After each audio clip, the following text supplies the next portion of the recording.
Question number 2, 10 upon x plus y plus 2 upon x minus y is equal to 4। Second equation, 15 upon x plus y minus 5 upon x minus y is equal to -2। तो ये एक equation है, ये एक equation है। तो पहले वाले इक्वेशन में आपको दिख रहा होगा एक वेरिएबल, दो वेरिएबल दिख रहा होगा, बट ये लीनियर में नहीं दिख रहा होगा। क्यों? क्योंकि एक्स और वाई क्या है, नीचे है। ये दूसरे वाले इक्वेशन में भी आपको एक वेरिएबल दिख रहा है, दो वेरिएबल दिख रहा है, बट ये लीनियर में नहीं दिख रहा है। क्यों? क्योंकि एक्स और वाई क्या है, नीचे है। बट आप इनको linear equation in two variable में कन्वर्ट कर सकते हो। कैसे? इन दोनों इक्वेशन में आपको कुछ ना कुछ कॉमन दिखेगा, तो जो आपको कॉमन दिखेगा अपन उसको क्या करेंगे, कुछ ना कुछ मान लेंगे। यही करते आए हैं अपन अब तक, ठीक है। उम्मीद आपको वो स्टेप समझा है, प्रोसीजर समझा है कि इसको कैसे सॉल्व करते हैं। तो सोल्यूशन में अगर आप इस इक्वेशन को ध्यान से देखो, इस इक्वेशन को ध्यान से देखो, तो इस इक्वेशन में जो पहला वाला टर्म है और ये सेकंड इक्वेशन में जो पहला वाला टर्म है, इसमें आपको कुछ सेम दिख रहा है, कुछ कॉमन दिख रहा है। तो आप बोलोगे सर एक्स प्लस वाई दिख रहा है। मैं बोलूंगा नहीं, 1 upon x plus y, 1 upon x plus y, है ना। तो अगर आप इस इक्वेशन को थोड़ा इस तरीके से लिख लोगे तो आपको चीजें जल्दी दिख जाएंगी। तो मैं इसको लिख सकता हूँ 10 into 1 upon x plus y plus 2 into 1 upon x minus y is equal to 4। इस इक्वेशन को मैं लिख सकता हूँ 15 into 1 upon x plus y minus 5 into 1 upon x minus y is equal to -2। तो अभी अगर आप ध्यान से देखोगे, इस वाले इक्वेशन का पहला वाला टर्म और दूसरे वाले इक्वेशन का पहला वाला टर्म, इन दोनों इक्वेशन में आपको क्या कॉमन दिख रहा है? आप बोलोगे sir 1 upon x plus y. उसी तरीके से दूसरा वाला टर्म और दूसरा वाला टर्म, इन दोनों टर्म में आपको क्या कॉमन दिख रहा है? आप बोलोगे sir 1 upon x minus one, 1 upon x minus one. तो यहाँ पर आपको 1 upon x plus y and 1 upon x minus y क्या है, कॉमन है। तो अपन क्या करेंगे, इन दोनों को कुछ ना कुछ मान लेंगे।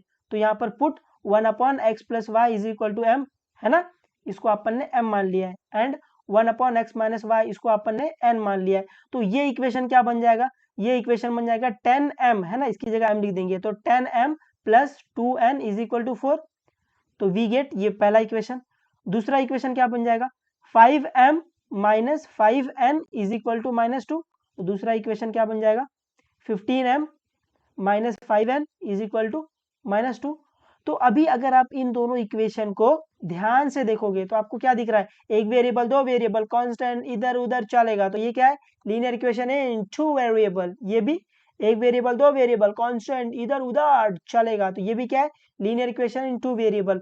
तो अभी आपको यहाँ पर दिखा कि ये एक linear equation in two variable है, ये एक linear equation in two variable है। मैं इसको सॉल्व कर सकता हूँ बाय एलिमिनेशन मेथड, ठीक है। तो अपन एलिमिनेशन मेथड लगाएंगे और m और n की वैल्यू फाइंड करेंगे। उम्मीद है आपको ये पल्ले पड़ा है ना।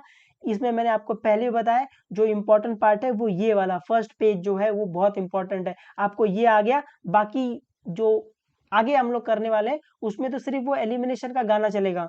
उम्मीद है आपको ये थोड़ा बहुत समझा है। तो ये आपका पहला इक्वेशन है, ये आपका दूसरा इक्वेशन है। तो अभी अपन इन दोनों को सॉल्व करेंगे by elimination method. Elimination method क्या है, make coefficient same same, sign अलग अलग ऐड कर, साइन सेम सेम सबट्रैक्ट। तो क्या करते हैं, पहला कोएफिशिएंट सेम करते हैं, अगर साइन अलग अलग है तो ऐड कर लेते हैं, साइन सेम सेम है तो सबट्रैक्ट कर लेते हैं। तो यहाँ पर या तो आप m का कोएफिशिएंट सेम कर लो या फिर आप n का कोएफिशिएंट सेम कर लो। यहाँ पे अपने को सिंपल दिख रहा है n का कोएफिशिएंट 2 और 5 है ना, छोटा नंबर है, तो अपन इसका कोएफिशिएंट सेम कर लेते हैं। तो कोएफिशिएंट सेम करने के लिए या तो आप 2 और 5 का एलसीएम ले लो, जो कि मेरे ख्याल से 10 आएगा, या फिर आप क्रॉस मल्टीप्लाई कर दो, ये 2 को यहाँ मल्टीप्लाई कर दो, ये 5 को यहाँ मल्टीप्लाई कर दो। तो अपन क्रॉस ही करते हैं और क्रॉस ही करते रहेंगे। तो ये इक्वेशन 1 को आप 5 से मल्टीप्लाई कर दो, इक्वेशन 2 को आप 2 से मल्टीप्लाई कर दो। पहले वाले इक्वेशन को 5 से मल्टीप्लाई करना, दूसरे वाले इक्वेशन को 2 से मल्टीप्लाई करना। क्या मिल जाएगा अपने को, पहले वाले इक्वेशन को 5 से मल्टीप्लाई करो, क्या आएगा अपने पास, 5 10 जा 50m प्लस 5 2 जा 10 और n का n इज इक्वल टू 5 4 जा 20। ये आपका नया इक्वेशन हो गया जिसको मैंने 3 बोल लिया। अभी इक्वेशन 2 को 2 से मल्टीप्लाई कर दो, क्या आएगा, 15 इंटू 2 है ना, 15 2 जा 30 और m माइनस 2 5 जा 10 n इज इक्वल टू 2 2 जा 4 माइनस का माइनस, तो यहाँ पर क्या आएगा -4। तो यहाँ पर आप देखो n का कोएफिशिएंट सेम हो गया, तो अपना स्टेप 1 हो गया, मेक कोएफिशिएंट सेम सेम। अभी साइन चेक करना है।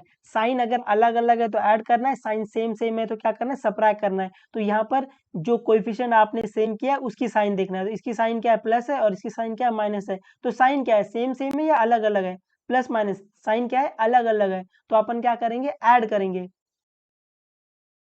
50m प्लस 30m क्या आ जाएगा, 80m। और ये एक प्लस एक माइनस, तो ये कैंसिल हो जाएगा, इज इक्वल टू 20 माइनस 4 क्या आ जाएगा, 16। अभी यहाँ से मेरे को m फाइंड करना है, m के साथ में 80 क्या हो रहा है, मल्टीप्लाई, वहाँ जाकर डिवाइड। तो ये m आ जाएगा, m इज इक्वल टू 16/80। तो अभी आप इसको कैंसिल कर सकते हो, बिल्कुल। तो आप इसको डायरेक्टली 8 से कैंसिल कर सकते हो, 8 1 जा 8, 8 0 जा 8 2 जा 16। इसको और कैंसिल कर सकते हैं, बिल्कुल, 2 1 जा 2 और 2 5 जा। तो m की वैल्यू क्या आ गई, m इज इक्वल टू 1/5।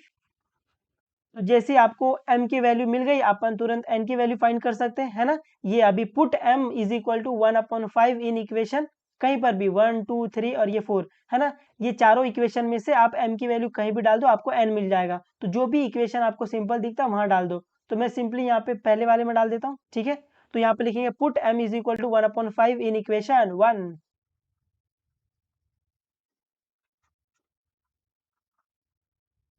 तो अभी चुपचाप पहले इक्वेशन 1 लिख लो। तो आपने इक्वेशन 1 लिख लिया। अभी m is equal to 1/5 in equation 1, इसका मतलब इक्वेशन 1 में जहां जहां m वहां वहां 1/5 और बाकी सब वैसे ही रहेगा। तो आपको यहाँ जहां जहां m दिख रहा है वहां वहां 1/5 डाल दो। तो ये आ जाएगा 10 into 1/5 plus 2n is equal to 4। अभी यहाँ पे इसको आप कैंसिल कर सकते हैं ना, 5 1 जा 5, 5 2 जा 10। तो ये क्या आ जाएगा, 2 plus 2n is equal to 4। यहाँ से मेरे को n फाइंड करना है, यहाँ पर 2 क्या हो रहा है, प्लस, वहाँ जाकर माइनस। तो ये आ जाएगा 2n is equal to 4 minus 2। इसको अपन और सॉल्व कर सकते हैं, बिल्कुल। तो ये आ जाएगा 2n is equal to 4 minus 2, 2 आ जाएगा। यहाँ से मेरे को n फाइंड करना है, यहाँ पर 2 क्या हो रहा है, मल्टीप्लाई, वहाँ जाकर डिवाइड। तो ये क्या आ जाएगा, n इज इक्वल टू 2/2। इसको अपन कैंसिल कर सकते हैं, बिल्कुल, 2 1 जा 2, 2 1 जा 2। तो n क्या आ गया, n इज इक्वल टू 1 आ गया। तो आपको m इज इक्वल टू 1/5 मिल गया और n इज इक्वल टू 1 मिल गया। यहाँ पर आपका क्वेश्चन खत्म होता है क्या, नहीं, अपने को x और y की वैल्यू फाइंड करना है। तो अभी अपन क्या करेंगे, रीसब्स्टिट्यूटिंग m और n इन बॉक्स, है ना, वो जो बॉक्स बना देंगे अपन उधर, यहाँ पर है ना, इसमें इसमें। तो इसको बॉक्स में डाल देना हमेशा। तो now रीसब्स्टिट्यूटिंग the value of m and n। तो अभी m इज इक्वल टू क्या था, 1/x plus y, n is equal to 1/x minus y. अभी जहां जहां m है वहां वहां 1/x, और जहां जहां n है वहां वहां 1। तो ये क्या आ जाएगा, 1/5 is equal to 1/x plus y, and 1 is equal to 1/x minus y. इसको अपन और आगे सॉल्व कर सकते हैं, बिल्कुल। यहाँ पे देखो, ये 1/5 है, तो आप इसको डायरेक्टली कंपेयर कर सकते, x plus y is equal to 5, है ना। डायरेक्टली आप क्रॉस भी कर दोगे तो भी चलेगा, आप डायरेक्टली कंपेयर कर लोगे तो भी चलेगा, है ना। ये 1 इक्वल टू 1 और ये तो 5 equal to x plus y से, या फिर आप क्रॉस मल्टीप्लाई कर दो, x प्लस वाई को यहाँ भेज दो और 5 को यहाँ भेज दो। तो ये क्या आ जाएगा, x plus y is equal to 5। इसको भी सेम, इसको यहाँ भेज दो, तो ये क्या आ जाएगा, x minus y is equal to 1। तो अभी आप इसको ध्यान से देखो, ये क्या है, एक वेरिएबल, दो वेरिएबल, कांस्टेंट इधर उधर चलेगा। तो ये क्या है, लीनियर इक्वेशन है इन टू वेरिएबल। ये भी एक वेरिएबल, दो वेरिएबल, कांस्टेंट इधर उधर चलेगा, है ना। तो ये भी क्या है, linear equation in two variable. तो अभी अपन इसको सॉल्व कर सकते हैं बाय एलिमिनेशन मेथड, है ना।